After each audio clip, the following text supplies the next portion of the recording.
Good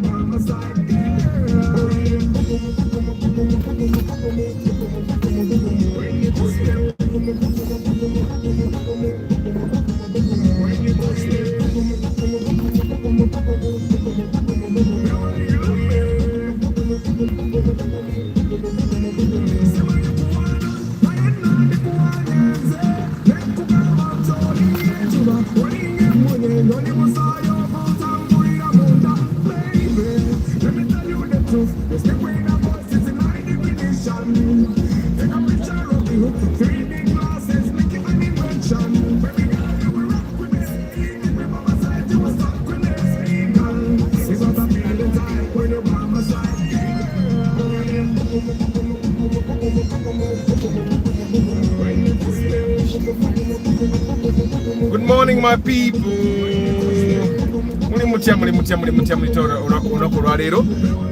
Derek Lule, good morning. Suzuki Grand Vitara. Yes, Martha, how are you? Abby, how are you today? Moses Taina Chatukamba. Moses Taina Chatukamba.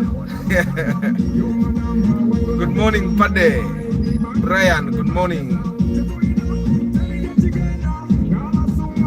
Kansubire mwe bagayi muli bulungi kajjamu ke katukuttemu wano naye katubadde tutambudde bubi. Hey.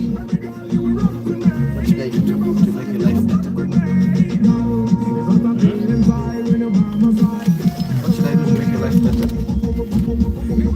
Huh? Hey.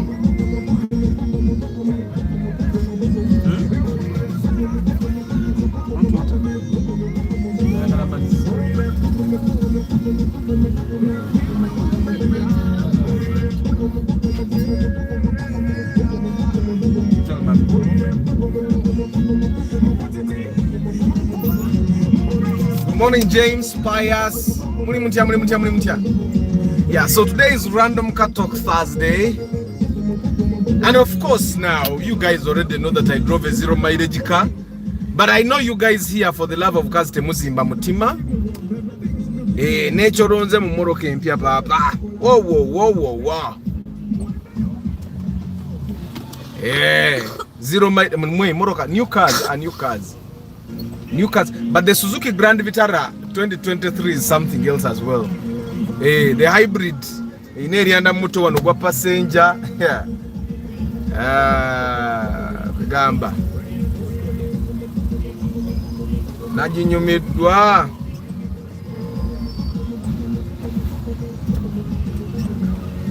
Grand Vitara video, the salesman was amazed with actions.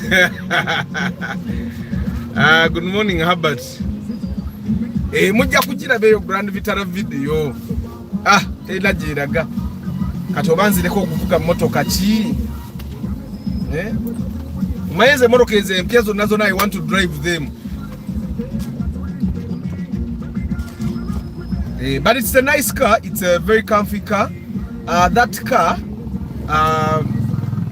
it has an auto manual mode. Editor ina akantu katate kamukingenda okwesalira ndeeteremu aka auto manual. Aka auto manual. Moroke ye inabo paddle shifters want. Najivuga mu manual mode, nanjisamu ya namba 1, nanjisamu namba 2, nanjisamu namba 3 gwe.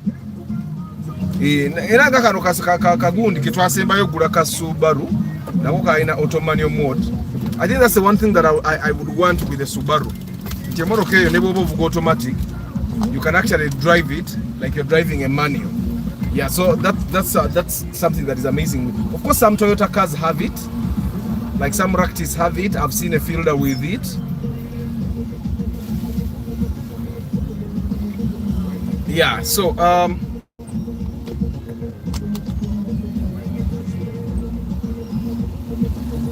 yesterday I had a run-in with a guy bana abasajja b'amagali abavuga ebitebe ebitanabbo wali kaleero. Guy was driving a one-way samula benze nadde ntunudde eno ndaba moroka ziyingira guy najja nagwa mu bonnet yange. I think these guys you know when there is an unwritten law that if you have more money than another person, the other person can't harm you. Like you have more money than the other person is never in wrong. It's the one thing that is happening with literally everything. Like a border guy, never akutomera gwa musasula. Bwa yogero bulungi n'aba traffic because gwa innocent n'aba agala zijjamu. Owegaali ne bwakola ebyekigwagwa. You're the one that pays them. Katolabo yakyuko yo wa board obugwagwa obumuli katayinza okuyuza bumper yange n'aleega bulenzi. Okitegeera. There's what ebintu ebyekisiru bye tulina okutandika okugoba mu ggwanga lyaffe. Okitegeera. Nti somehow abantu abo abatalina kutuuka gwe wooli. Amina Yusuf ebugu moliwulidde. Andi bulungi Elisa oli otya muganda wange. Abbe bansigning empapula editor yabijjamu bujja. Bansigning empapula awo bawadde photocopy ya permit sell test drive. But even you now also gonna by the way nokola test drive ku Suzuki wali. You just go wali ku Sifao we batunde motoka za Toyota ezempyawo ku Jinja Road plot 1. You go there, no bagamba I want to test drive. Just make sure you go with your permit. You'll sign a few forms. Bagaya tugenda off game and you will drive. Tewayi gwe bagana by the way kuvuga. Abbe. Tebayina gwe bagana kuvuga.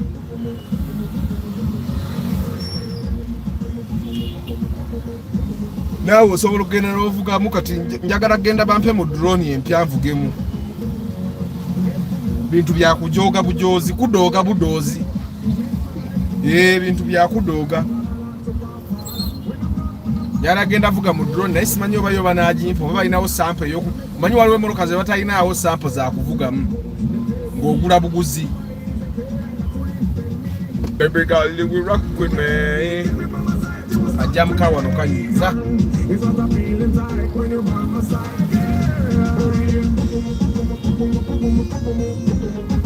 Good morning Africa Carota, how are you today? I hope you guys are seeing a bright day ahead. Me, I'm seeing a bright day ahead. Yeah.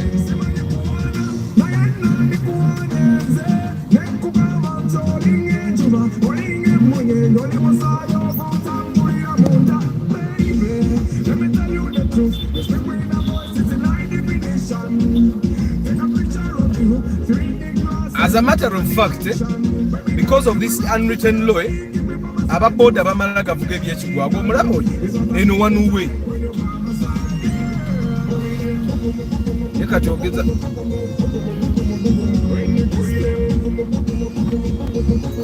bana link ngenda teekayo olwaleero Mr. Yusuf. Ngenda teekayo bana emwalabye Yemen bwe yatandise okulumba. Ebyo tubyogere mu Uganda. Mwana bye Yemen bwe yatandise okulwanira Abapakistani.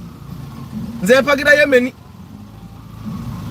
Kibanga fe weba South Africa bwe natulumba.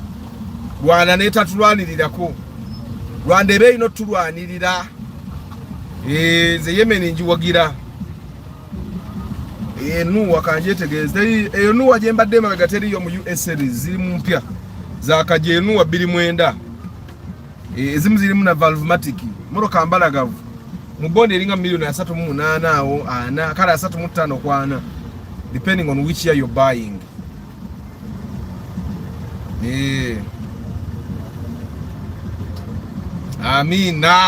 Amina Yusuf.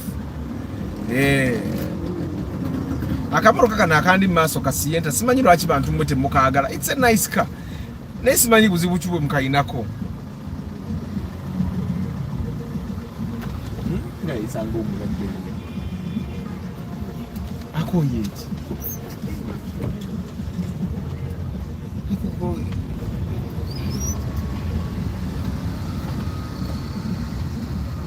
bana nyina Mark 2 Grand bagimpadde nyaragena gisuburo bamunajigula eri ku UAG nagena gisubule tulabe sirikala atutadde oba tusinikire muli nairengero lyo wa primo bannange kati abadde muleni edda mmanga naye nga atadde angulu.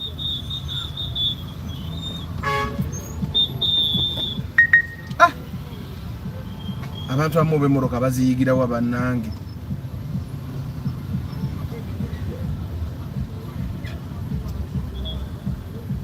Nene Kampala yakavuyo otusibye muzeeyo batugende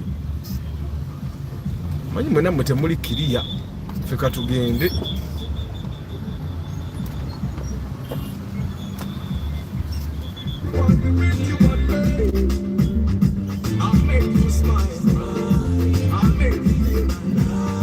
After that I'll take you to my place where we will play. But before we play, yeah, jump, jump, jump, jump. If you're feeling good, booka, booka, booka, booka. If you're feeling good, jump, jump, jump, jump. If you're feeling good, bana enedda, deep in coffee bana ngesonyiwa. Zibuddemu. Kangame mama bani buli lunaku nzijukizansi yenga notification wo simu yange. Olutula bwenti mu motoka kingambe jamu notification. Bagenda kunzijukizanga deep in coffee. We're gonna make them jump. We're gonna make them dance. Jump, jump, jump, jump, jump, jump. Jump, jump, jump, jump, jump, jump. Ba-da-ba-ba-ba. Ba-da-ba-ba-ba. Ba-da-ba-ba. Ba-da-ba-ba-ba. Bajagala milioni mukaaga. Bajagala milioni mukaaga. Naye njagala nze njongere njibagaining njije namwe mumpe sente. Naye nga Mark 2 grand ate modo biliena. Iyo modo yasema ngo tibanaita Mark X.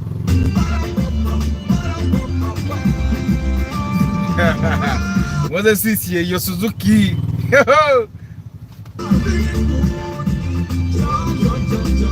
Unagamba Jona Impreza ndoza waliwo eyo biri musanvu biri munana eno biri munana naye mu yegenda paka biri 10 kamoro kakarungi tekaina tagali ate tekanywa mafuta agamba kanuka Suzuki kaka Subaru kayagala njoge tekaina mutawano bomoroka mukati bowe yagala Subaru etanywa mafuta oyina kugula ako kagule mu 1500 bayingine bagiyita bate nagira nemna ebikodi nze byennemo kwata.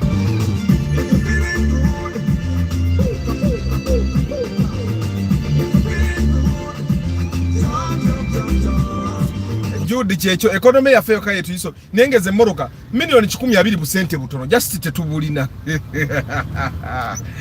just obusente tetubulina nenga milioni 12 little money.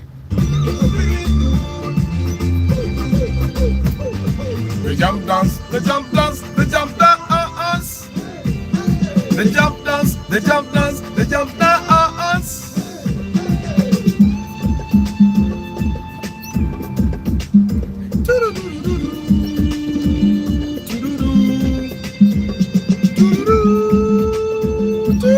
Eyono yali gita live bagikuwa live mu studio ngandaba abana balina skill ya improvisation.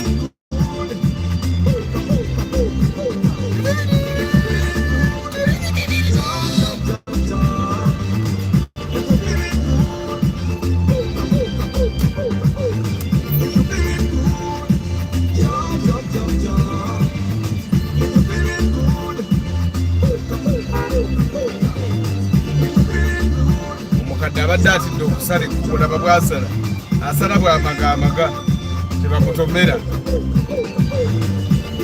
nenga muri mutya abantu bange random cat talk Thursday random cat talk mwenze maka tungenda gena njirete mumpe mu amagoba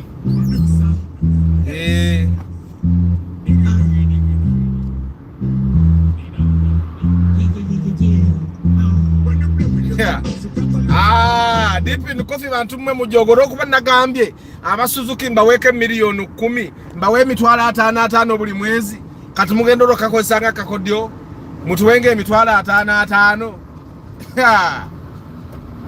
naye nange diru yange yagana naye njagala mbaweke milioni 10 mbamanje milioni 10 naye baganye tebamanye business bana abantu navuga ki twale eri naawe yo bani yabayigirize ngombe weri biyo ina mnakubanga bukubi ngombe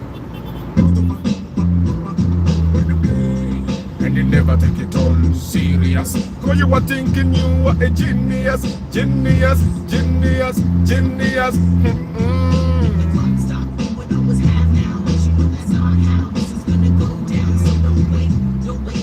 Kagambo chako kwa wandise Council Patrick. Good morning Chris Fitness. Sade ko wana wenyumira mu moroka empya. Emoroka empya zonzi nyumira mu ekyo nkimanyi. Kati nyina kunonya sente. Kuba moroka empya tevugikanga tolina amaja. Naye kakati Saveya waffe Isaac wali badde ogira ne weefaako n'ogenda n'ogula ka Suzuki ako basaveya minovuga emoroka nga zikangakangamu kakati kijja beewuunyisa. The day I went to drive that Suzuki Grand Vitara 2023 hybrid, waliwo omusajja yali ava asaba okulula ka Suzuki Jimny. Bu Suzuki Jimny mumumanyi ka 2023 Suzuki Jimny ng'akaguze ssebo ng'akatwala yakagula obe milioni 10 mwana ng'akatwala ne bamukubirawo ne bamuwa n'ebimuli ne bakuba ebifaananyi kati waliwo akamoroka bw'olaba video akamoroka ke nasookako okusongamu ako nako baali bakaguze. Mwe abantu balina sente e Kampala, people have money. That car that I started with had been bought. Era ndoza alaba mulimu akagambo sold. Ne Suzuki Jimny nayo yali ba ka Jimny kakola business ka recordinga.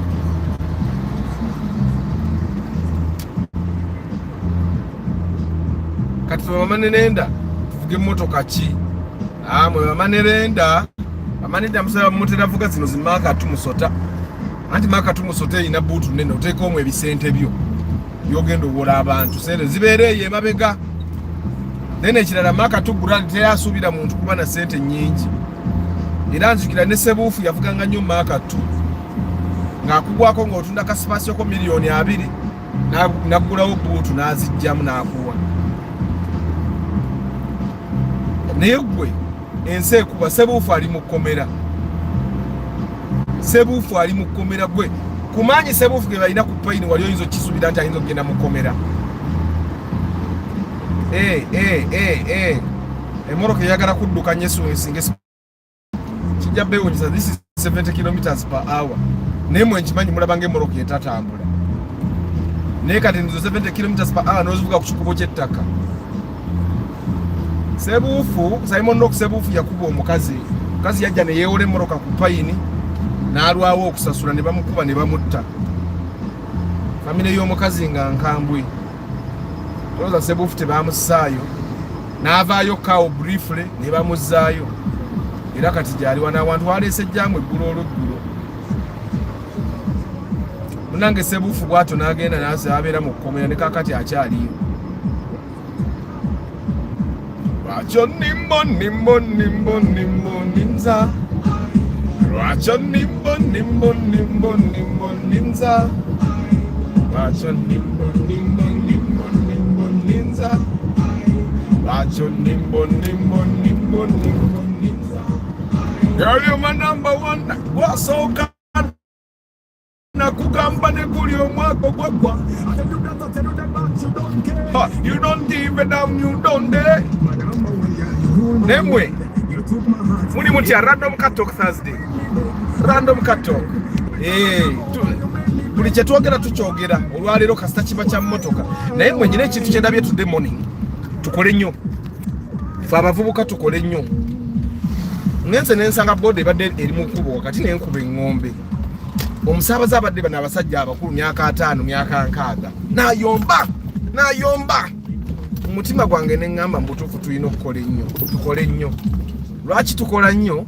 Egyo emyaka 5 girina okusanga ng'olinayo akamotoka nga totambulira ku boda because egyo emyaka oba otuuse retirement time, right? Kati oba otuuse retirement kiba kitegeeza oba olina okuba nga wategeka. Tutegeke nga togenda kutambuliranga ku boda. As a matter of fact bweba retirement wandigenza okutuuka egyo emyaka nga you're really in retirement. Tukole nnyo. Anti bagamba enviiri enzirugavu ze zikolera enjeru. Kati obanza alina enjeru already enkole ntya obanza already nnyina enviiri enjeru. But regardless, my point is tulina okukola ennyo tugenda okukaddiwa ng'olinayo akamotoka okitegeera kirabika bubi nnyo n'okaddiwa nga bakutambuliza ku booda okitegeera kubanga emyaka 5-6 tuba tutuuse emyaka egy'entondo okitegeera Katonda yakola abazibe emmotoka enkadde tebagumiikiriza balinga ba booda mwe tukole nnyo bavubuka bannange ate mwe let's stop trying to say you don't need a car is not a symbol of success. Yes, it's not a symbol of success, but you need a car. Especially in our African setting, you need a car where we don't have an organized transport system. Senga tubade tulina tram ngaba abazungu jeke jali. Twalibade tusobogama nti tewetaaga mmoroka. But we don't have an organized transport system ourselves in our country. Kachitegeeza omuntu mbuli ngeri ojja kuba wetaaga okuba n'emmoroka eyiyo. Ojja kuba wetaaga okuba n'emmoroka eyiyo whether you like it or not. Kata tejoko mukaddiwa otandika okumenya abantu otuuka myaka 5 olumu olwadde abaana bo batandika okupangisa special mumane tutujewe emmotoka olumu nabo tebannagula yabo kuba ne taata teyagula.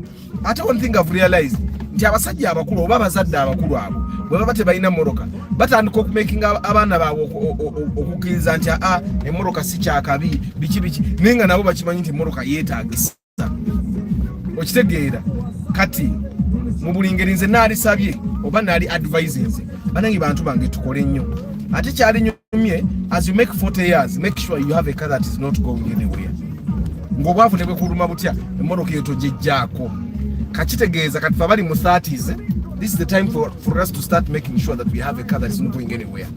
I'm telling you why, because whether you like it or not every family needs a car. Buli maka geetaaga emmoroka nze nasalawo ne ngamba nze nja kuba n'emmotoka oba ki oba ki sijja kwejjako mmoroka kale njavuga 10. But why did I do that? I do that because jajja wange bwafuna emergency nteka mbuteesi mafuta n'envuga ate kati nafuta sikyateekamu amafuta gabaamu edda nateekanga mbuteesi mafuta naye kati nvuga buvuzi mmoroka nga ngenda nga nvuga jajja wange nga mutwala w'alina okugenda. Family we tutuna family emergency mumanya nti maka mu family yamwe mulimu ki mulimu emmotoka ovuga buvuzi ng'ogenda nga you solve the problems whatever problem you need to solve.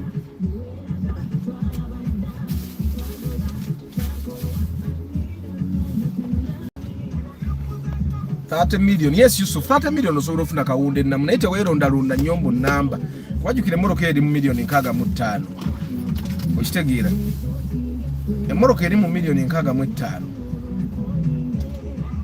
kitegeeza ya hafu yebeere ye miliyoni 45 okitegeera so as long as teweeronda nnyo you will get naye yo engine namu beams 1G anti ngenda genda njirabe kamalo tuka ku office mbeko byenkola mbigatte male ngende yonkole ki njirabe nze bwe njiraba ngeyita ebyange mubimanyi nze nsalawo mangu era nga nvaayo nayo nga nzijanga mwe mumpa sente ze mwagala the other particulars ngenda zibagamba musomesa ye yaginfunidde baaba kati ka ngendeyo olwaleero nze njirabe ndabo bankutula. Good morning Bernard. Ani agamba maka 2 zintama kusera. Neze navuga maka 2. By the way nali kasanga jukire kasanga naberanga mu kisenyi ngambe lero mu kikozwe nganjivuga. Zwi kastoba ngomanyo jiwo omuliro teteyinza kukulemerera. Starch agamba people have money. Nze nakiriza there is a place in Kololo when you go to the washroom. There's only for VIPs. Olemwa. Era we cry alone people have money na yena fe tujja bugula empengo tujja bigula we just have to make the right choices. Nze ngo omuntu I happen to believe that everything that happens to you will happen to you because of the choices you make. Things that don't just happen to you. Tebigwa bugwi. Which story was I watching? Nadenda ba story ya Lwasa. Fenga abasajja story ya Lwasa yali badde tuyigiriza ebintu bingi. Fenga abasajja nti ekisooka kiri nti omukazi tasobola kwagala just because olina ssente. Omukazi akwagala aba akwagala, omukazi atakwagala aba takwagala. Omukazi atakwagala ojjamu kasukira ssente akulimbe nti akwagala akugambe byoyagala okuwulira abeereyo naawe for some time bw'anaatuuka nga sente zo takyazaagala awo ojja okumanyira nti yali takwagala. Story ya Lwasa eyo etulaga nti sente zo tezimala buli kizibu because ku story simanyi oba mwawulidde story ya Lwasa eyo. Story ya Lwasa engeri gyegattamu Lwasa agamba nti baali beeyagala ne Nabatanzi n'awa BBS sente z'obulango kati ne beekyawa along the way. Bwe beekyawa along the way Nabatanzi ne najjayo obulango bw'omusajja n'agamba mujjeyo obulango bwange kale naye n'alekerawo okusasula kati ng'amanyira byaggwa abaali awo nga looyo amuweereza amabaluwa ng'akimanyi nti looyo akola n'oli Omunabatanzi nti tukubanja nga byamutamanga n'amabaluwa tagasoma bamuyita mu koodi tagendayo paka bwe baamusibye okitegeera era nkimanyi nti everyone was wondering Lwasa bamusiba batya okitegeera but kiraga kikino omukazi yali bitter omukazi yeyanga yali bitter omukazi ne bwaba bitter atya bwaba akwagala alina ebintu byatajja kutuuka kukola okitegeera naye ndooza mwalabye byatuuse kituwa ekyokuyiga tugenda okukola sente naye manya nti sente zimala buli kimu. Do you recommend LED bulbs installation on the spotlights or changing the LED lamps? I don't really recommend it. Obutala bwamu gula buguzi bulb no nazo za bei ezibeeramu naye buba bumala. Okugira nga emmoroka yo teraba, that's when you should change. James, how much is the Toyota Primo new model 2015? I have no idea. I've not had someone buy it. Good morning, big brother. Thank you for the broadcast, bro. Akagwa posiano 65 divided by 2 is 32.5. I don't even remember where that came from, but 32.5. Anti kati jeke mu bei y'emmotoka tebikola bityo. Enamba ate eri awo makati kati eba ya bei mu. Because waba bakyali emmotoka namweno wansi ngaki nkijjukidde jeke. Waba wakyali namweno wansi nsisi eno mu kwota ezitali mu half. Kati baba ku encouraging ogule ziri mu kwota. Ababedi baba ogule ziri mu half. Math I like a straightforward naye mama. Please don't forget Mark 2 grand please. Deep in coffee gweche tuchenda likirira.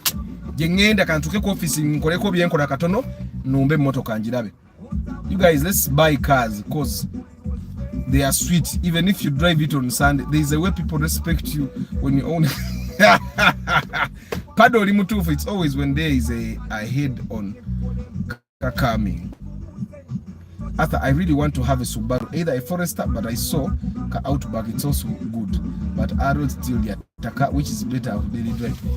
As a motoka says, Woguze Outback, Woguze Forester, zona zezim. Nianto inokuba unakasenda kana akolange kubugana ate kubagana bya ze motoka bya bei mu kubya Toyota. What are the main points you look at when you're buying a car before purchasing? It depends. You need to basically buy a car you want. Tugulanga motoka jota yagala. Tugulanga motoka jota yagala Yusuf. That's one thing. Ekyokubiri, what are you looking for? For example, there is a time that I'm going to buy a car. Nganze nonya motoka erabika bulungi na 90 erabika bulungi nga I can buy the engine and replace. Okitegeera. Then there are times when I'm just looking for the engine. One thing I've realized, the engine is easier to replace, the body is not. You can't replace a body. So you need to look at all those things. If you're the kind of person that is looking for fuel consumption, if you're looking for fuel consumption, make sure you buy a car that has good fuel consumption. Fuel consumption, SUV. Those two things cannot work hand in hand. Fuel consumption, SUV vehicle. Otherwise, you kwagala emmotoka nga IST nga ate bagiseera. Okitegeera. So, but if you want an SUV, then focus on an SUV. If you want a van, Okitegeera. You need to have a reason as why you're buying a car. Then that's where everything starts from. Then of course, bobanga engine health sijononya, because one thing that people mistake is that you think that the engine is the one thing that disturbs the car. Emoroka ezisinga zilemedde mu garage zilemedde because of engine problems, zilemedde because of wiring problems. That's why inze bwensanga emoroka nga ina wiring problem je siri familiar nayo, I don't buy it. Why? Because ojja kugula emoroka yekwateko n'omuliro okitegeera. So you need to be very very vigilant as you buy a car. Wiring issues are the biggest problem with cars, by the way. Wiring problems can cause a car to burn. Wiring problems can cause a car to not start. Wiring problems can cause a car to not change gears. Wiring problems can cause a car to like start and stop when you're driving. Wiring problems are like the biggest problem with cars. And people tend to ignore the wiring problems. The engine is easy. Like I can tell you that if I bought that Mark II Jembaga Mark II Grand and the engine was bad and I bargained it a little, I can come and buy a new engine at 2 million, put it tomorrow and double peer. But if that car had a very serious wiring problem, chiba chizibu cha solvinga, because never oguze chiwaya. Kijja kuba kizibu kugula kiwaya nga kimalayo emmoroka yonna. Era ojja kugula ekiwaya nga balina we bakikutulirako nga kigenda mu computer ne kigenda ku engine room ne kikola ebya engine ne kijja wano mu dashboard ne kigatta kati ng'ebigende mabega olina kuddamu obizingi.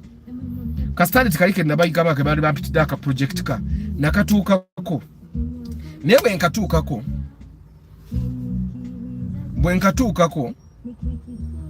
bwe nkatuuka kakamotoka kalinga ekizibu ekisinga kyali kya wiring, ebiwaya byonna byabisalaasala saakagulaayo. I didn't even bother to update you because emmotoka bweti erya ssente z'otamanyi na kumanya, kompyuta baagibbamu, kitegeeza emmotoka eyo tesobola kwaka. Emmotoka ya wiring problems eba nzibu nnyo, nti kitegeeza nja kukola wiring, mara okukola wiring engine ebenga nfu, mara okukola wiring nga gearbox nfu. Kale emmotoka gye wabalidde okuteekamu emitwalo 8 omayize ng'ogitaddemu million 3. So you guys, of all the things you should ignore, never ignore wiring problems. Bw'olaba emmotoka ng'obuwaya baagattagatta obuwaya ebitategeereka, emmotoka eyo make sure that you the mechanic you have gone with ali familiar, obanga omuntu gwogenza okukebeera ali familiar with those kinds of problems, ng'era asobola okugamba kino kyangu kisobola kisolvinga bwekiti ne bwe tuti okitegeera. Then ekirala biseera ebisinga mmwe bantu mu kibabaseererako emmotoka babaseerera ku kintu ky'emipiira. Eyina emipiira, tires can be bought. And besides, osobola okugula emmotoka ng'eyina emipiira nga mipya naye nga gyazimba obummonde, ngero givuga ku express ng'ezina bugu okitegeera. So tires can be bought. Tires ez'emmotoka eyange emipiira enna nagigula emitwalo tegyali 75. And by the way, okumanya nga mbeera wala emipiira gyange gigweredde egy'omu maaso sinagivuga yadde emyezi 5, giweze emyezi 5 tegiweze. But of course there's a time I had an alignment problem nendwawo gigira negiryamuko, but still ejema bega mipya mivundu naye negina egy'omu maaso nayo gikyali mipya wadde giwedde. Kati nze nganze Arthur ku mipiira gye nvuga ku mmotoka yange mbanda bagigweredde, nvuga gaba government. It's always when there is a head on sikategedde ako. Arthur, push to start cars have an issue when starting sometimes when near the mast they don't. Yes, a problem ya push to start kitegeeza olina okuba very problem where you park. That's all. There's nothing like it's because I think that the must interferes with the signals between the key and the starting system. Okay, that's why okuja konga you really need a push to start your kwana, because push to start by kwana ebira wano button tuza wano kibebi okituza wano kibebi mwonyige pesa ebirala byekula byokka bannange babebi be Kampala bakuba tebiva wala pesa. Nze sivuga Mumba Yusuf ekyo eby'emipiira nabimala, nvuga emmotoka gye nsobola ne ngisaako emipiira. Sivuga emmotoka gye kati nvuge kawunda emipiira gimmenye, emipiira gya million 3 sin million 3. Arthur, you showed me fire extinguisher, but with the magnitude of fire it may not help. Any solutions? Anti kakati fire extinguisher yo giraba ya emergency nti omuliro kati kambabulire. Me I've been in a situation where my car could have caught fire, but as a driver you need to know the smells of a car that has wiring issues. Ng'emmoroka eba tenatuuka ku level yakwata muliro osobola okujiwira n'omanya something is wrong. The primogen nali nvuga before this car amazzi gagenda gasalako ewattindo. I drove it nempita mu bikubukubo nempita mu mazzi. Kati obuwaya bwa oxygen sensor wali naked ne bugatta. My car started smoking in the dashboard. Kati olina okumanya whenever you see smoke in your car, the first thing you need to do is what? Turn off the ignition. Genda maaso jako ekikondo. Jako ekikondo kya negative. That should always be the first step. When your car is smoking, bowulira smell eringa eya waya ezikwata omuliro, then you will never even need the extinguisher. But the thing is, omuntu awulira ekiwunya, kyekiwunya ekyo. Okitegera? N'akiwulira nga kiwunya, n'asigala ng'avuga emmotoka, kivula zikwata omuliro. Okitegera? Sometimes emmotoka ezo zikwata omuliro not because of wiring issues. Emmotoka eka can overheat and catch fire. Eka can overheat and catch fire. Simanyi oba ekyo mwali mukitegedde. When a radiator is empty, you drive that car on an empty radiator, it means it has no cooling fluid. The engine itself atego muyoguba mubi nnyo gwa overheating.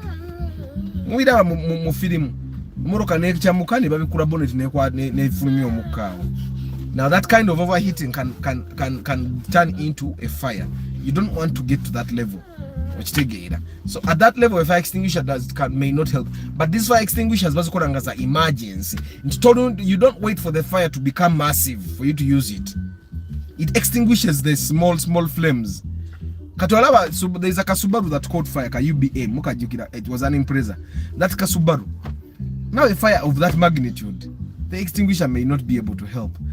That's why bagamba nabe bizimbe tube extinguishers ziri nene. Because now at that moment I would just run into a shop, get a big extinguisher. Nze wange wakanyina extinguisher nene. Neko office nyina extinguisher nene. Why? Because in matters of emergencies, that extinguishers and nene is a bay. If you have a shop in Kampala, buy a fire extinguisher. It's about 130. Buy an extinguisher, have it. Now a business yo yenyine is going to extinguisher yo. You see the extinguisher we used in the cafe? Yeah, so those extinguishers, now you could not take a office. At home, buy extinguisher, put it at home, you take a shade. Funajoteka mu shade, funajoteka mu corridor. Chija kuyamba nnyo in case of an emergency.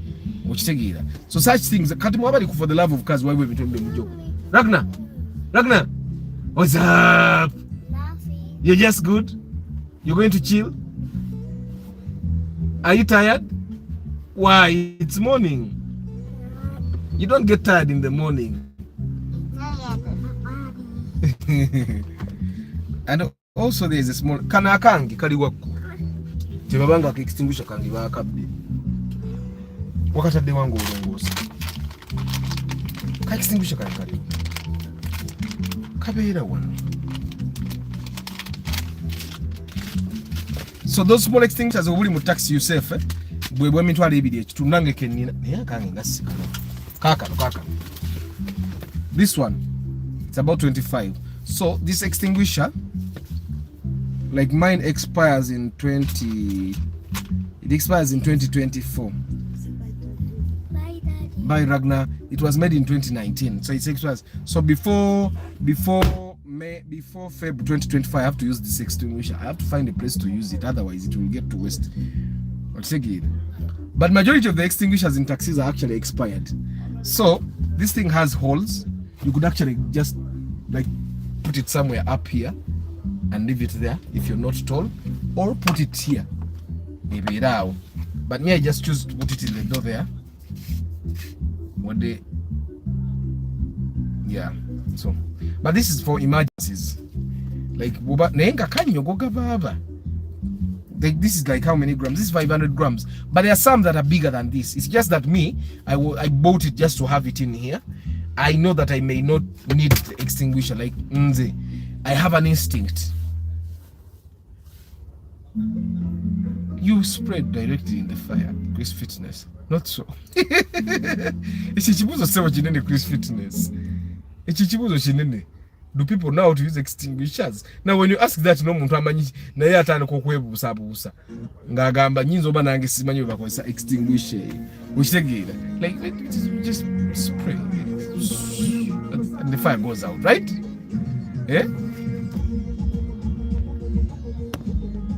Nainga muli mutya bantu bange.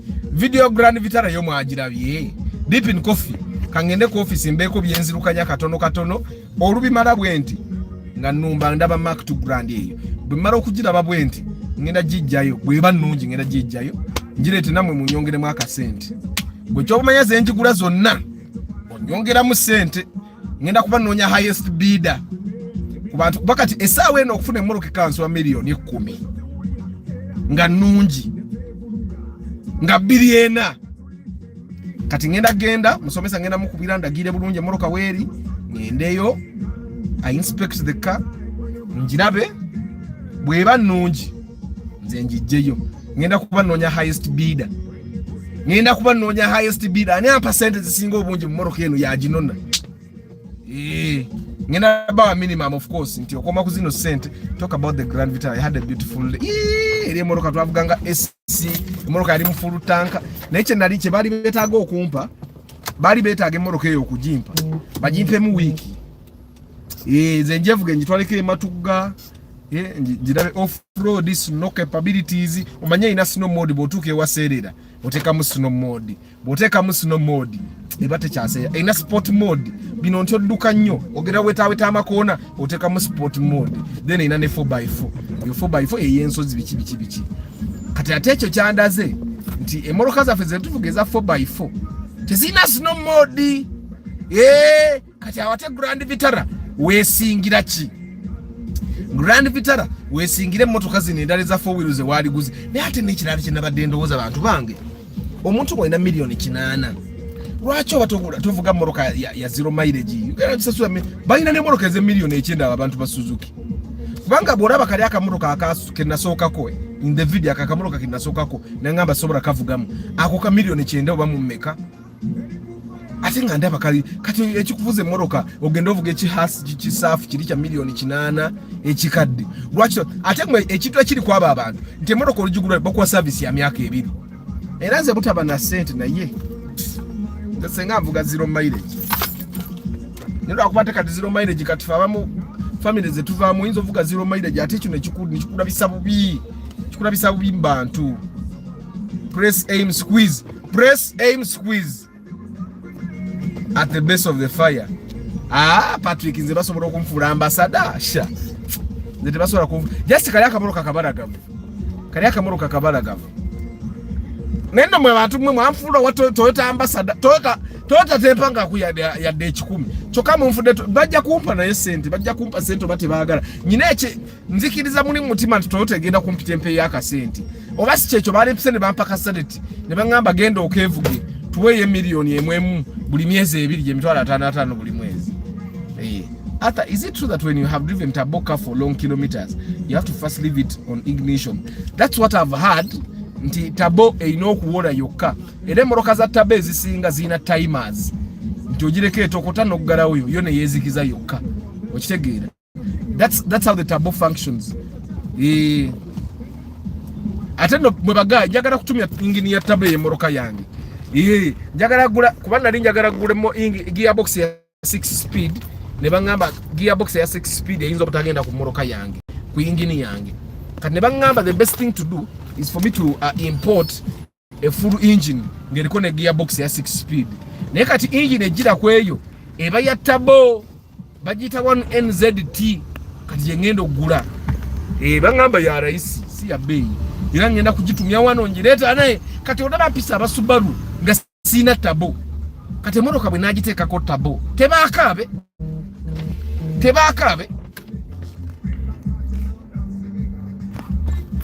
Good morning, Arthur. Good morning, AA. Chairman Zaka Gaba, thanks for the Suzuki video. But when you said Kojagu Mucharu, Muteke Mubutu, it made my evening. Ati abantu batumanyira Chairman Zaka. Abantu bagane ne batandika okuloza nti gotobeko ate fe bamulekwa banange fetu bonye. Nze nyinalo nagenda mu lumbe eyo gye bazaala taata wange. Tugenda mu lumbe nali sigenda ndinga around senior 1. Manyi taata wange yafa kiwuka ne mama wange yafa kiwuka.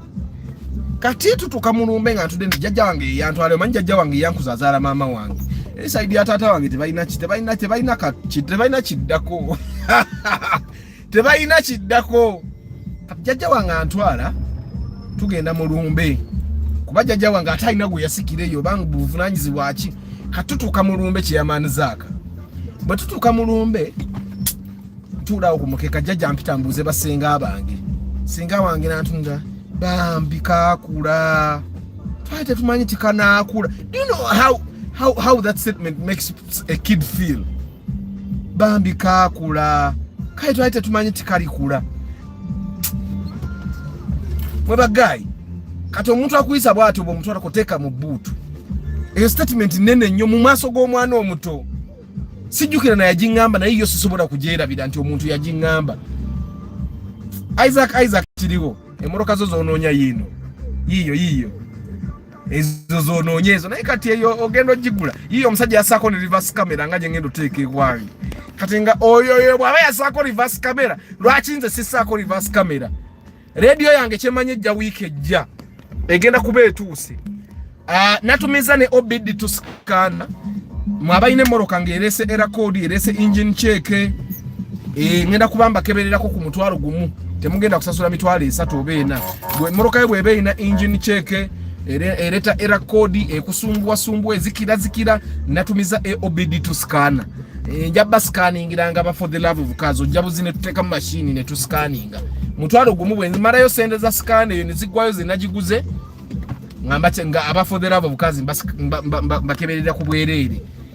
Abaana batuseera okuscanninga emmoloka zaffe ng'ate agenda kusoma busomi code akugambe kati genda ogule kino kati ekyo tugenda kyekolera nga ffe nga for the love of cars. Bwe natumiza radio eyo ne ngamba lwaki akantu ako sikagattako munzikirize essimu oteekeka akube ku mpewo ku gundi essimu empusamusanga muzimanyi za ntondo.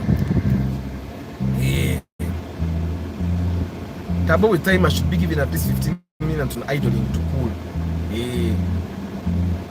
Mark to Musota njifuna ku sente ngamme ka Simon Rock lwaki siguza Mark to brand jengendo kunone eri brand ya nankadde eri ku egalo ne Mark to Musota kati Mark to Musota na mwene mu milioni nga 9 10 11 12 amazima ga Katonda kyobula mambaka kangene banone Mark to brand eje mbamugula nze ngenda bukuleta mugenda ku biddinga bu biddinzi mugenda ku biddinga njagala kulaba highest bidder era ngenda gireta njikole ne ka video njagala highest bidder jengenda kantuke ku office mbeko byenkola katono nye lwaki kuba dakiika 5 ziwizi lwaki siddabuzi ku bypass nenkubira musomesa nandagirire emmoloka eyo wene nyana engirabako.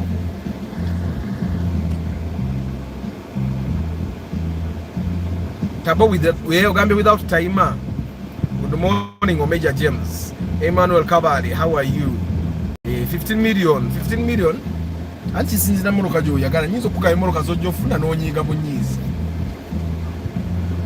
Isaac eyo tegula third party by the way bagitya n'ogitya anayenda egula third party sebe yeri mu kadi empya kati kankulage namba Isaac nyiga *185*9*7* otekemu enamba eyo onyige hash eyo namba sebe ereta egula third party emmoloka eri mu kadi empya. B-Hole Patrol, greetings. 15 million, can I get a Sienta, Alex, or a womb? Yes, you can. Zemoroka chisoboka. Njakusala ko for scanning ekirungi tuli kudugudo. Era baleta radio baleteneka obedi to scanner. Nkoya abantu okutubanga. Gwate buli wogendo kebera osasule ekyesa. Buli wogendo kebera ngata kyakebera osobola tule wono teka mu machine no kebera nakatumiza. Sagala bya kutujira.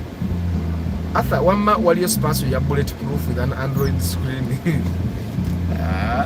Sijimanyi nenga buli moto osobola gikola bulletproof osobola okugula kinuwa kyo n'okitwala bakikola bulletproof oba bweyagala.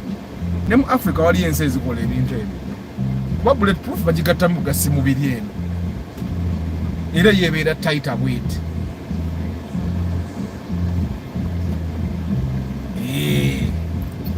Ngende ku office I run a few errands for like 2 hours then ngenda be market to brand ye tulabe ekiddako.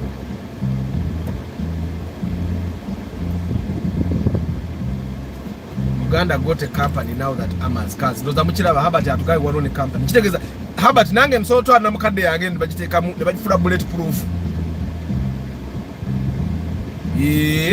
Soko nzire mu kubaka akati abana bayitambudde batuka ku campus batambudde mu bulletproof.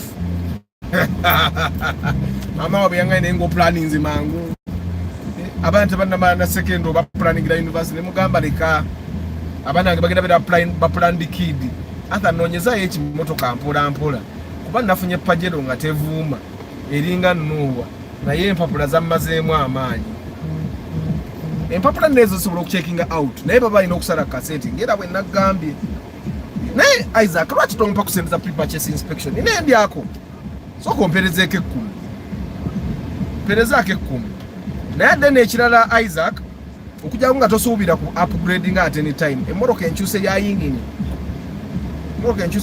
eyo ebanzibu nnyo yakutunda ibanzibu nnyo temulaba nti emmoroka eza diesel zitawaanya abantu naye omuntu ogula emmoroka erina okuba ya diesel nga ya petrol kizibu ate era emmoroka eyo gye batekamu yingini ya nuwa eba enywamu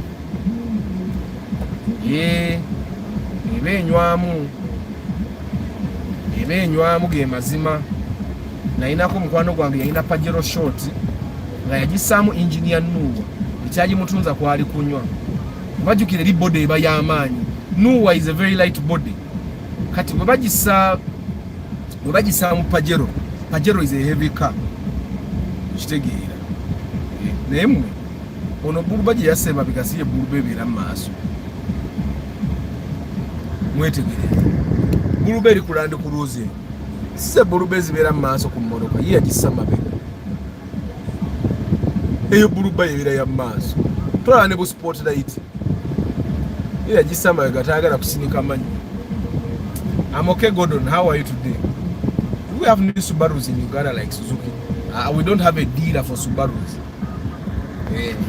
Nendo machija bewunzi abasifa bibaleta Toyota bibale ne Suzuki.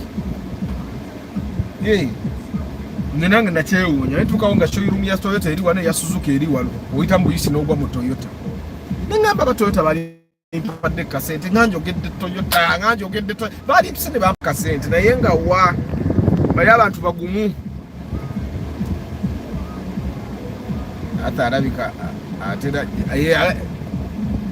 ngatera jivuga reverse kuba baba zero spotlight katemanyise ziri ku reverse naye zibazaaka iyo plate sijja bali manti manyine emyaka jaine ko kyomanye emmoroka ankadde UEA kuba gwe weewunye my first car was a UAB nenge era ankadde kati UAB bwe ba yali nkadde ngesawe no bovuga UAB nedda you can imagine ngenda baletera maka to grand UAG nera mark to grand UAG nkadde kati imagine ne mark to brand yo naligenzi nenjino nayo olwalero nenjevuga nenjitwala ne matuga nemba kakasenywa ya bwenjisanga yingini namba irangenda jijja mujja kumpa sente mwabata nagula moroka nga munonya moroka zikawanswa milioni 10 iyo brand yobo olonze bulonze to make a car bulletproof it becomes heavy means obo genda kuchusa yingini every year nzo njisamu 12 njisamu 12 eri mugundi eri mu fielder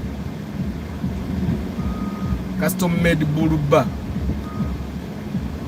sida ka reverse ya mutawanyanga okuvuga natekaka amatalanga mangi yagiterayo ba taxi naye kati ne moroka abantu bagibeera walaba nankati njiri wala mwe yino ipsamu ya fe super enyirira ogiraba yono omusajja yakuuma ipsamu alabika avugana S yakuuma ipsamu eyina emipiira mipya number plate eyina nebu spotlight omuntu gwena sembayo ogulira ipsamu ya super enyirira bweto yali Brian yali customer wange number 2 nga nkola pre-purchase inspection emoroka twagisanga omusajja yagiparkinga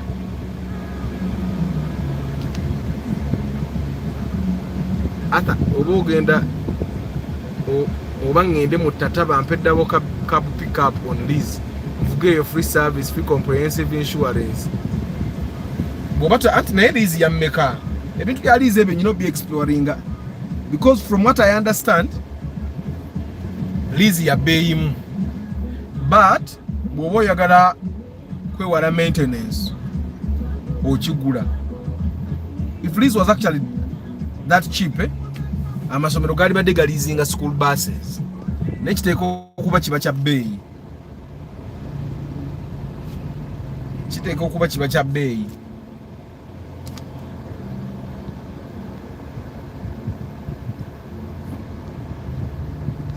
naye nga atanalaba ka video ka Suzuki genda okalabe njagala basiibula nkubire musomesa tulabe bwe tukigatta leero jamu ankutte. Arthur, can you make these guys sell to us the Pajero at half price? They are selling nze nkwe inspection fees. Simanyi sijja kulimba. Let me see. Let me find out my contact ewa yiseyo. Tulabe ffe bwe tuba tugenze gisuubula tuyiza gisuubula mmeka. Kuba ye emmotoka Pajero giraba bagireeta gitema sure deal. Kati bwe bagireeta gitema ono n'agiraba nga ekyali nnamu n'agamba lwaki sigifunira agigula. Ye yagireeta gitema kyoba omanya Isaac emmotoka eziri ebwa yiseyo ezisinga ziba zajja kutemebwa.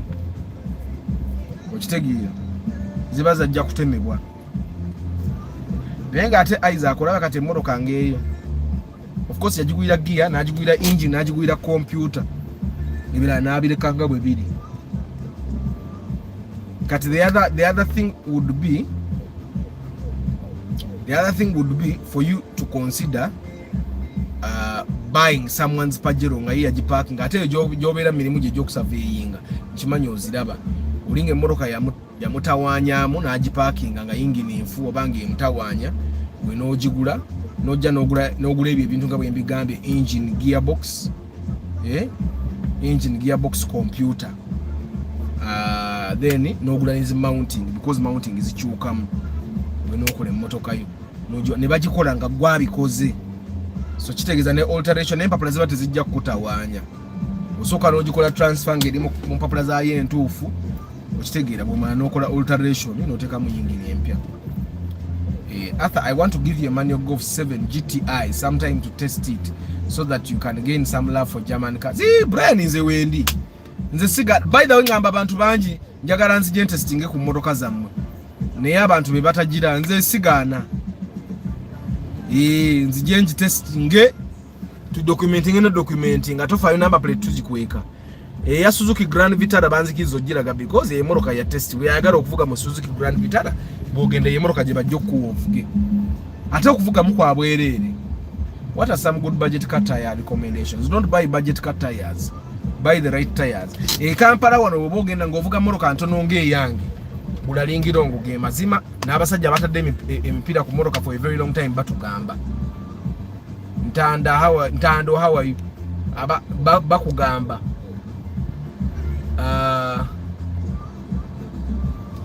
what a message gye baholding for review oba yani comment bakugamba lingira ngo mu mmotoka entono gy'emipiira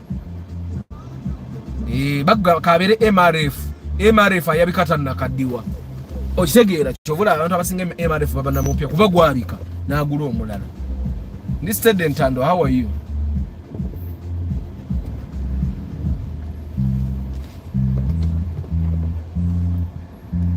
Katika ntandiko yita mmanya njagala kuba ku masimu.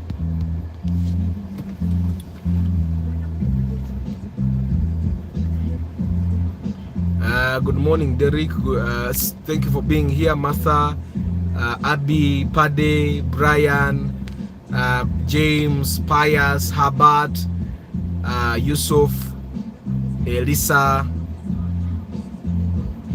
Africa Carota, Abby, Moses Heath, Samuel Turiasi, Ngura Deep in Coffee, Jonah Kauma, Matovu Jude, Deep in Coffee, Council Patrick Asiku. I do pre-purchase inspection when you're going to buy a car and you want to get a good deal, get a good car. I'm your man. In charging a mitwala and Najoka only 400k. I come with a mechanic and that money covers 2 days of search for a car in the Central Business District. Nemoro kaptambulia muyanga tunonya. Nsereko Starch, Lubura Chris Fitness, Jombo Juma, Simon Rock, Ibanda Bernard, Lucky Mose, Omolimo Andrew, JK,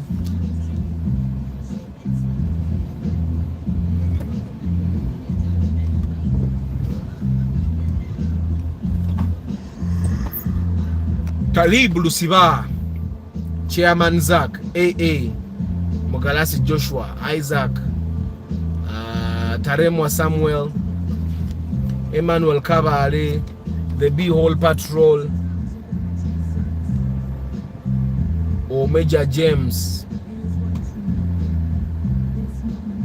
Brian William, Ntando. How should I know the tire is genuine? Go to authorized distributors. Like for Linglong, just go to City Tires. What one abalete mipira jawe nga authorized dealer. But nze mu Moroka entono, because Linglong nze muvuzo kuba natandika kuvuga Moroka enkadde. Moroka zange kale. Since 2010 bande mvuga Linglong. Era last year but one when nagezako kuvuga ku bipira we birala sijja byogera. Tebyavuga yadde emyezi esatu. Nibitandika okugwako enjola nga ate ekyabinguza kyali kimu nti byalina enjola ennene. Okitegeera. So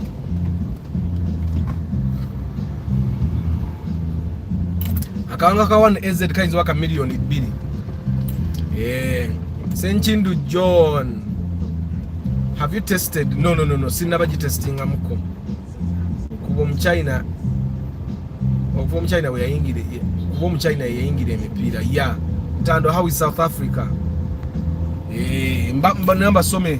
Rafo yine musiseko. Mbagamba rafu fezo zinywa mumpakanya. Temwagala kumpuliriza. Nenga zo zinywa. I've been using Westlake recently. I haven't found any problem with them. Nange njagala kugesa Westlake oyo naye. I've had a problem with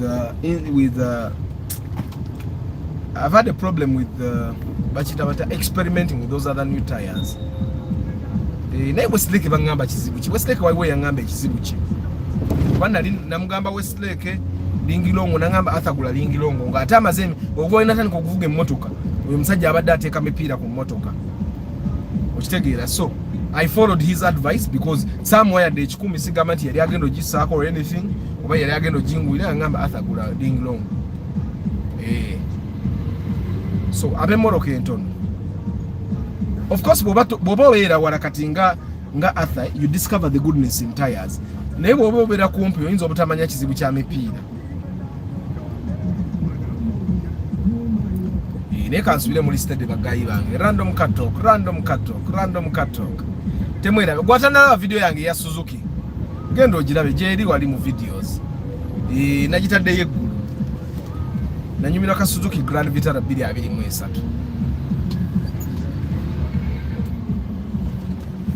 Iyo Nissan X-Trail. Achaji nyumirwa ndabange inayo na akakka. Nenge achaji nyumirwa ye myaka jinga jijo. Tegenda mutawanya kati. Nze mu 3 years with Petromax tires.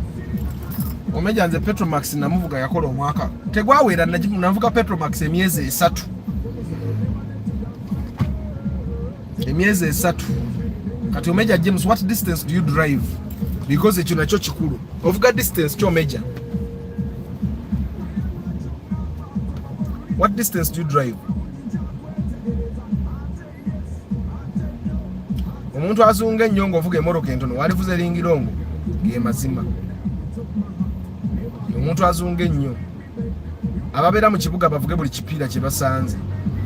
Ate I realize there is nothing. Tewali nnyo kyamaanyi gye mipiira nti price difference nene guba mutwalo gumu 2 15 okitegeera.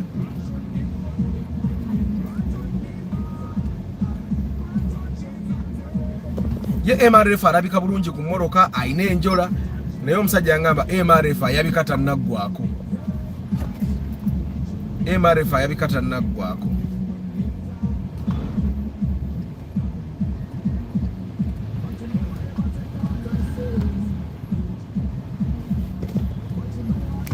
Ninga mwe bali kubeera ku broadcast ni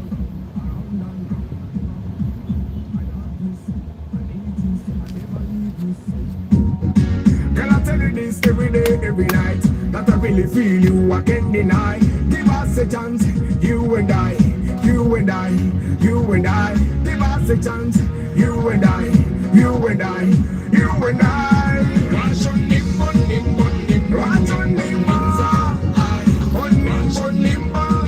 Ati kati Linglong for the guys that Linglong ku bantu abavuga ekibuga asobola okukola emyaka 3. Bantu abavuga ekibuga nga tozunga nyongo obeera mu kibuga wano kilomita 10 12 10 12 14 3 okitegeere emyaka 3. Naye kati nze ewange gyembeera ndaba ng'omwaka ogumu n'ekitundu ajja okuba nga akoze nnyo kuba nvuga kilomita 8 olunaku. Kitegeeza I may end up changing tires every year. Kala at least ngule yebiri kuba egy'emabega mipya nnyo egyo maaso gye giringa egikoze eki. Kale kitegeeza mbangula buguzi mipiira mipya n'engissa emabega egiri emabega n'engissa mu maaso okitegeera. N'enjirina najyo giggweko I replace 2 tires at a time. Okitegeera. Only drive weekend around 50 kilometers. Omeja obovuga weekend yokka kati ate nze kati 50 kilometers kuba kuva waka kutuuka mu kibuga. Kati olaba ng'olwaleero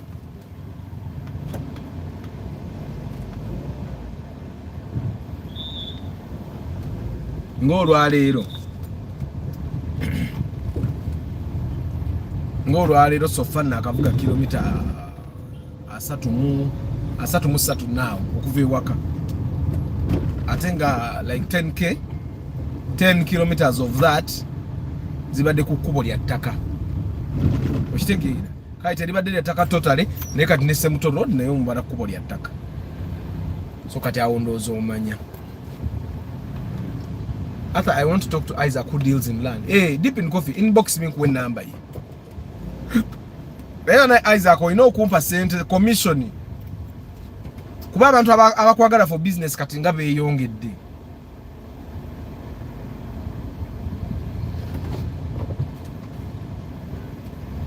Ababbi b'amasimu bwe batyo bajjajja ne yeetolole mu lukayo bw'ati najja na ku side ya driver n'anyakula essimu n'adduka. Deep in Coffee namba ya Isaac ngiina nsobola ogikuba. Naye mwe abantu baguze extra ero. Zirabika zino mode empya tezitawaanya nnyo. Kubanga ziri extra ero ziri. Nyina omuntu bamunyumiriza makanika nga yagenda nayo gula extra ero. Namugamba togula extra ero kolize njagala SUV nga ya raisi yagigula $11,000,000 oba. Agula extra ero. Olunaku lwennyini lwe baagigula extra ero n'ekyamuka n'eyabya radiator. Ne bagisanga we 10 nga bakagigula teyatuuka na waka. The next day baba bamaze okuteeka mu radiator oba bagiteekako gasket nebeerawo nga tebutawaanya naye mbu kati enywa amafuta eringa lumbe extra ero. Chairman zaako omupiira okuggwerera side emwe wheel alignment genda bakole wheel alignment.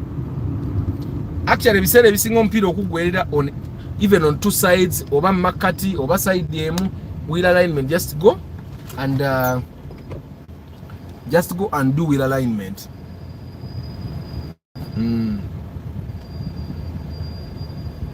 Just go and do wheel alignment. Ipsamu yaffe super enyirira yino naye kati oyeyagala nekipsamu kye.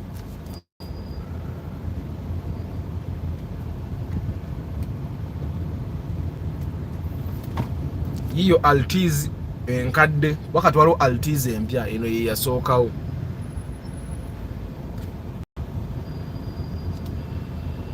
Kikubo kyakutidde shooko kate bw'oba ovuga ekikubo nga kibigula lingirongo tewalina kwebuuza.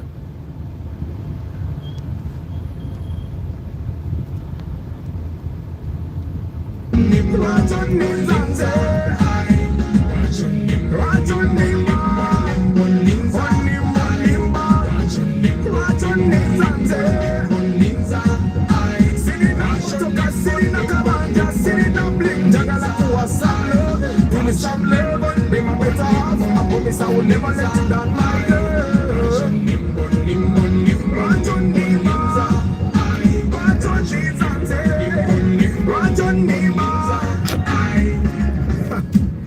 Nothing gonna last for long. Time does not wait. Okay, man. Steve Barros. The easiest way for you that you shock absorber is dead. The moroka yekubira side ya shock. Ogirabanga the gap between the tire ne tama lyayo is small. Kuba shock obwefa the pressure goes down. Emotoka nekka mu katika gap ako. That's the first thing. The other thing, because springs zo zinzo kubanga za amaanyi, the other thing you would know, ekiri extreme na dala oil ayiika, because those shocks zibamu oil. Katogendo gira bange etoberedde. Olumu etoberera negendako n'enfufu if it's a dry season. Ewesange wantu watobye wagenzeewo enfufu ekutte. Kati yeeyise eba tekyasobola gikanika. Ne baba basobola zaali kirukomeninze gwe kikola. Okitegeera. But waliwo ezikoona kati nze zange ez'emabega zinawe zaatuuka nga zikola puu. Okitegeera. Gwe buli oli ekikoona naye ate emabega olumu emmotoka esobola okukoona bwetyo nga si shock absorbers nga bush z'emabega ze zaafa, because the bushes also can die. Good morning King Dennis. Naye Mark to Musota zirina buzibu ki besides okuseera? Tezirina okujjako bolo joint ezikutuka. Naye nga ez'emmotoka tezifa. Era omuntu atta Mark to Musota abamusi, abamwonoonyi nnyo. Tefa Mark to Musota, Mark to Grand, Alteza, ez'emmotoka okugitta oba oyonoona oba oyina ebikulaba.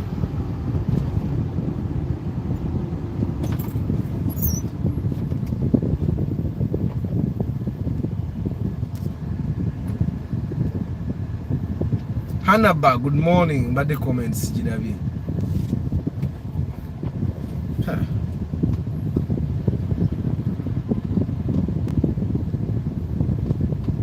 Nedda Dr. Jonathan. Inflation tire inflation eyo giraba. Twekwasa ya bwerere. Because omupiira ku pressure yona yona gikubeera ko gutambula.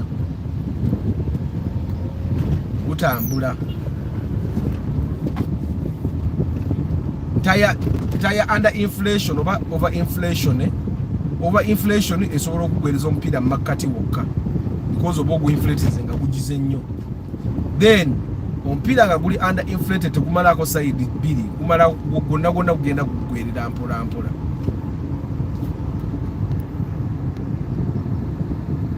Good morning Dennis, how are you today? Senga waite waba jam, nzinga nkoyo okuvuga kati. Tuyajagala kufaako mu mmotoka nzireko wali.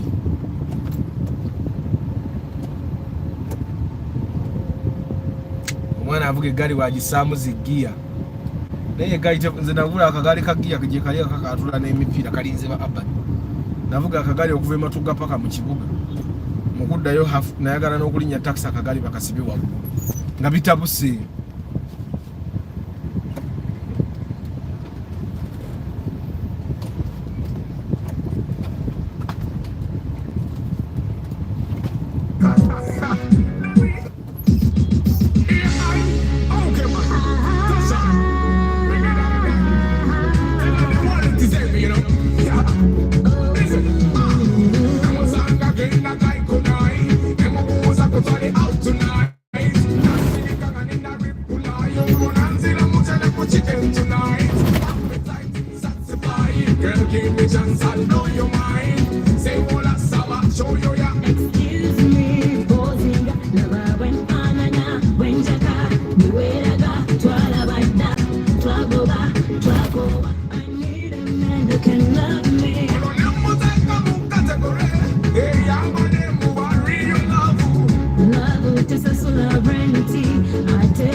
Yusef sisobola kwerabira ngenda gikolako link.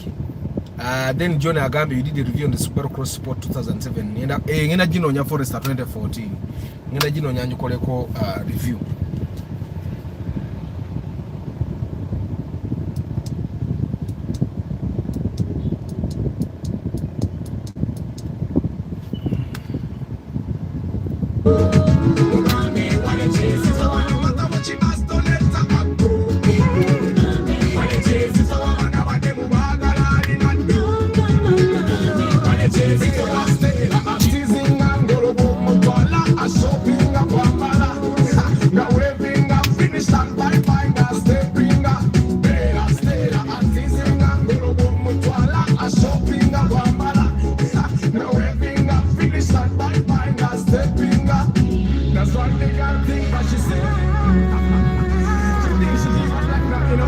Motoka endi maaso bwoba osobola okugyewana at least gulamu back to grand yange gye mbaleetera enkadde kuba ebbeeyi ya back to grand yange UAG yengendo baleetera yemu neya progress eyo naye ate back to grand sigenda gibaguza nga siginyumiddwamu njagivuga leero si lwakuna bwe njigula njagivuga enkya njivuga ewiiki paka njibaguza lwakusatu oba lwakuna wiiki ejja mala ginyumirwamu.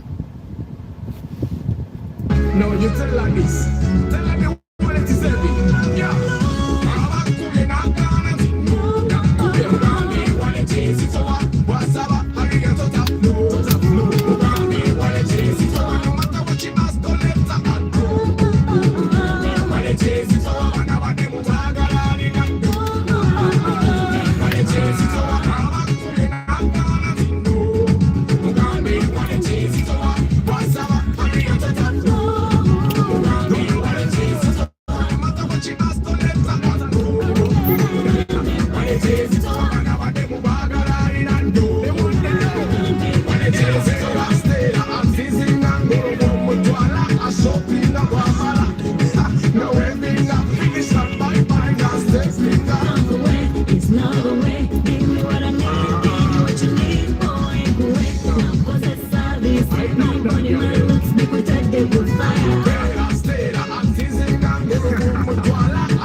She goes, that's why she say every time. But tell her the wallet is heavy. Okay, man. Tasha. Ha, Boaz. Grand Vitara nga nali nvuga mu buvuzi. Ebya Grand Vitara nali nvuga mu buvuzi. Sinatuuka kugisobola muganda wange. Naye nga mmoroka nnungi. Era nze ezo ssente ezo ezigigula singa mbadde nazo mbadde njeyiwa kubanga emmoroka empya ebeera mpya.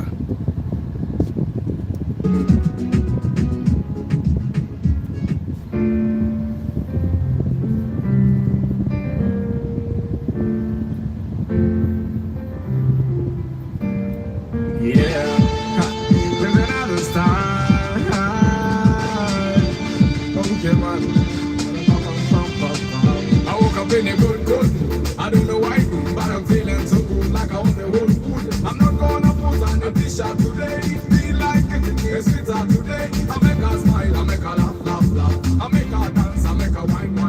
You feel like getting down to me, God. Feel like touching down to me, God. I'll make you want me, make you want me, make you want me. I'll make you smile, I'll make you feel nice. After that, I'll take you to my place. Eri line ya motoka nkadde lengera ki visitor Corolla mubadde mu kibina eri line ya motoka afa abempya tuli eno.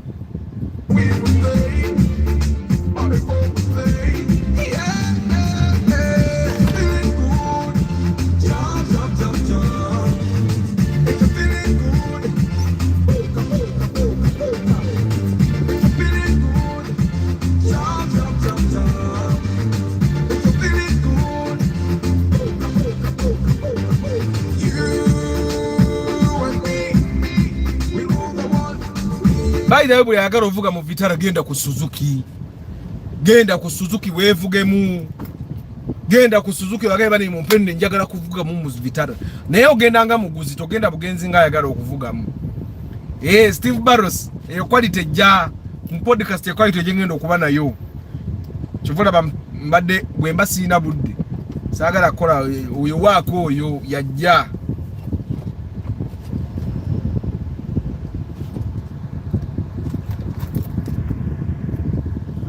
buli azagala ogenda okwevuga naye ogenda nga muguzi ogenda nga alamuza nyina ka Vitara ke nalabye wano nga bakoogerako wano kammeka bagambe be kanso kenvugemu togenda nga azze kuvuga mu buvuzi ogenda oyina genda nga azze kugula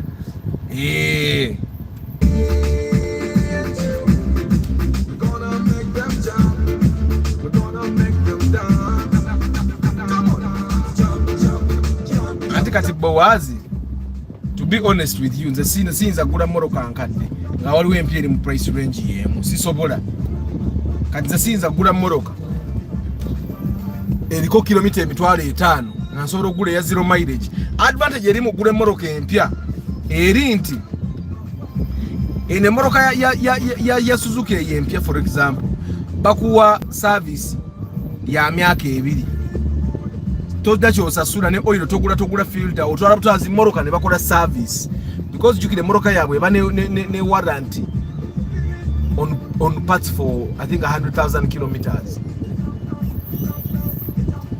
okitegeera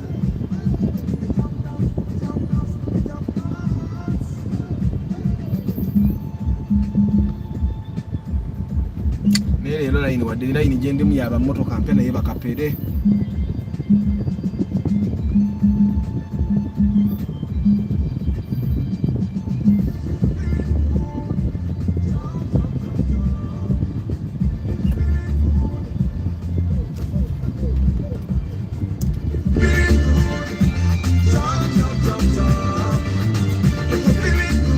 moroka evuga sideways bwete ebisere emikiri mu suspension system awa ombukono biki era system ya alignment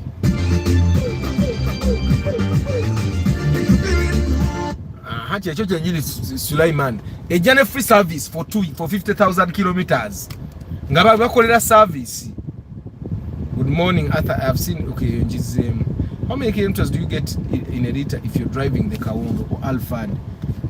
Shija kulima nti manyi nnyo naye nze kyemmanyeze moroka because there are 2.4 liters and 3 liters ekinene nnyo kyejje kujja ku ekinene nnyo 12 km ekinene and that might be on the highway but the hybrids though give you better mileage. The hybrids give you better mileage.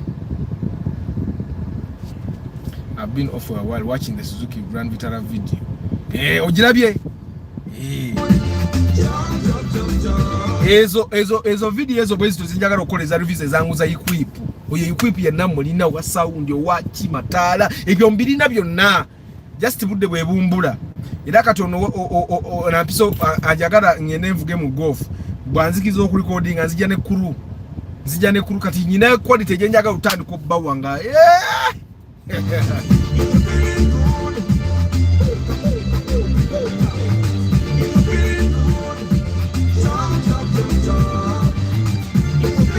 But guys, don't forget, I do pre-purchase inspection. Pre-purchase inspection. If you're going to buy a car and you don't want to get a bad deal or a bad car, I'm your man. I charge only 400,000. I come with a mechanic, and we make sure that you get a good deal, you get a good car. Tujikebera everything to call verification to make sure that you're buying the right car for you. And then also you don't just pay for that part, but you also pay for the part where you get to be helped to choose. Because ekyo nakyo kintu kikulu ojja kujango ine moroka jo yaga nenga mutufu jo inogula ekyo nakyo kino okubeera. That's one thing we don't have to ignore at all. Mpenkoni bane wano nyina wa babedi JK mfunira access ngene nkole review ku ye mpenkoni kubanchi banyo ina yaba jivuga enamba njajikwe kanjajisa kasika ka for the love of cars abantu babenga tubayinza tegeera number plate. I had the Suzuki guy you were with ngayogera about physical damages like brake that you pay some money. Please talk more. And Chairman Zach, when I was signing the form or signing a form walieraga because the motoka ina comprehensive insurance naye kati gwagenda okukola test drive botomeze motoka ekintu ekitali covered by comprehensive insurance, you have to pay for the damages. museya kyali agamba era bwe baali bampe emmotoka bansayiningisa empapula awo ssebo bansayiningisa empapula.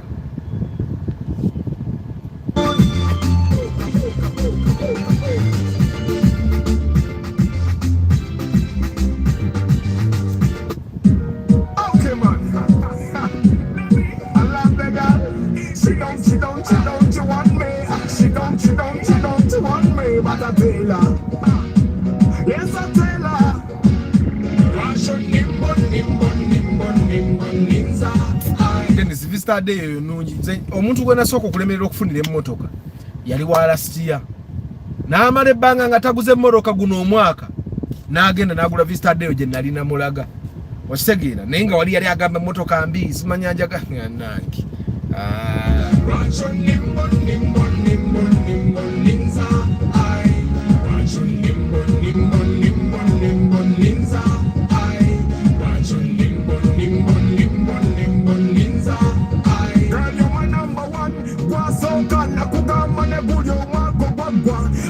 I tell you that, but you don't care. You don't give a damn, you don't dare. My number one girl, you rule my world.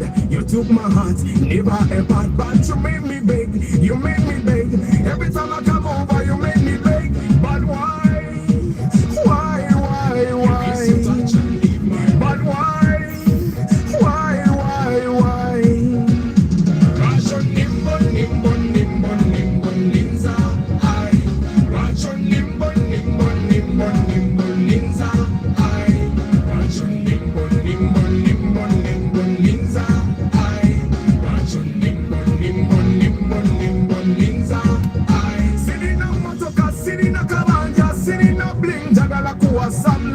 Give me some love, be my better half. I promise I will never let you down, my girl. Jewelry, dollar bills, many things don't mean nothing.